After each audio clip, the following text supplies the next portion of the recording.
asalaamaaleykum mbokki jullit yi sama sëriñ yi nga xëy dama toog fi seen kanam di ci sànni ñetti baat rek ngir yàlla ndax li muy gàtt gàtt xam-xam xam nañ ne sëñ Elzey moo ñu mboolem askan wi sëñ Elzey it suñu xéewul bopp nag ci képp koo xam ni dëkk na ci réew mi ak ku dëkk ci meneen réew ba tax na bu ñu toogee fi ñi nga xam ne nii ñooy fii sëñ Elzey Sëriñ Tuubaa jiite ko bu ñu toogee di fi wax ndigal a tax waaye du leneen suñu xol nag sedd na guy ñoo ngi sedd li suñu njëbbal di sedd li bokk gi di sedd li kóllëre gi li ma ciy sànni ci ay kàddu lu gàtt la seenu nekk tey ndigal sëñ Elzey moo nu fa ba moo nu fa yóbbu woon it ñoo fa nekk ci kaw bëtu ñeewante ba mu ñeewante woon ba jël lu yóbbu lu fa ñoo fa nekk ca la mu digaloon ba mu fa nekkee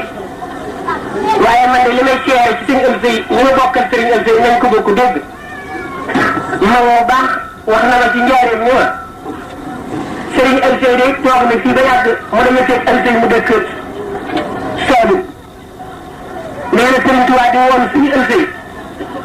am luñ ko dàkkantale waaye di woote ba ñu ñetti yoon nee na sëñ Elzey boobu fi mu def ak laxasaay ga dañu ko wuyu am suñ ko askanale nee na ba mu ñëwee ndaw li diir si man de sëñ Elzey Ndiaye moomu gisuma ko sëñ Tuubaa ne ko soo demee nee na arrêté sëñ Elzey Ndiaye ndàtt ndax booba réew mi di ngewul am na lu mu dene woon te askanal nañ ko foofu booba sëñ Tuubaa moo ko ne ko nee na ana Elzey Ndiaye ndàtt taalibe ba daal di ñokkee ne ana sëñ Elzey Ndiaye ndàtt mu ne bëreet ñu ko maa ngi nii mu ne kaw ñu sëriñ bi nee na dañ ñeen gur sukk fi sëriñ bi sëriñ Tuubaa nee na ko Elzey mu ne ko Ndiaye mu Mbàkke mu wax ko ne ñetti yoon mu ne ko dëkk réew moo mee nga jógee réew la moo xam ne man mel ni la réew yëpp mel bi ma ñëwagul jamono waaye réew moomu dañ ci ëpp bayre ci lim dugg lu ne mbaa na ñëw tur mu ne ko déedéet mu ne ko dama laa def ab làmp ci réew moo mee muy njawul waroon làmp boo xam ne képp ku nekk ci ngënante yow yaay ki koy jënd indi ko fii te loo indi fi ñu yóbbu ko ci yonente bi sallallahu alayhi wa sallam kon képp koo xam ne yaakaar nga sëñ Elzey nga nekk sotte mbaa ngay dëkkaaneem mbaa ngay mbokkam lam la defal doy na mënees ngay jëggaani leneen kon lii suñu wóor a tey suñu bëgg tey suñu jàpp moo di nag góorgóorlu te xam ni yàlla dimbale na mu naar bu ñuy wax téléphone dooleel na naar boo xam ne bu am baatin la ma wax na ma ne nee na daana ñëw fi kër sëñ Ndàkk Mbay booba sëñ Elzey mi ngi toll ci juróom-ñaari at mbaa juróom-ñett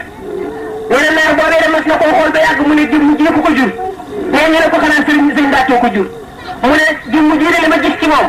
su ko nit ñi gisan ci moom su ko nit ñi xamal ni ma ko xamee daañu ko war naa te xam ne ndimbalu yàlla ci seen biir nee na ñu toogati ba yàgg beneen way léew naar ñenn ñu ne tey fóor la ñenn ñu ne beneen la mu ñëw fii daal ni waaw ndax yoon am na kenn ci dëkk bi ko ca bokk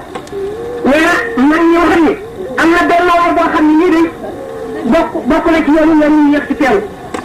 nee na naar ba ñu leen daa yëngu ne noppi naa nekk na benn waaye ba yemul xiyaamati nekk war ñu ne ko wax seen bopp ñu ndax am na benn dëkk am na fu mu dëkk fi ñu ne ko léegi xale bi moo ci dëkk doon jël ñoo leen ñan fa ne rek xal naa nekk am njël loolu la ne kon sëñ Elzey diggante Penkook Sowu Kajoor ak Bawol nekk na am njël da fii sëñ Mourou Moustapha ñëw na fi dëkku sëñ Mourou Moustapha ceeral ak ci nangu nañu ak taalibe Cheikh Mouhamadou Fadil ñëw na fi seenu dikk mel na ni ceeral ak taalibe wér na am na sëtu sëñ Tuubaa Cheikh Mouhamadou Fadil jur ko kon loolu day sëkk ceeral sëñ Elzey nañ leen góorgóorlu te fedd ni suñu njëggal tay doyloo yàlla te topp ci jëmm ji asalaamaaleykum wa rahmatullah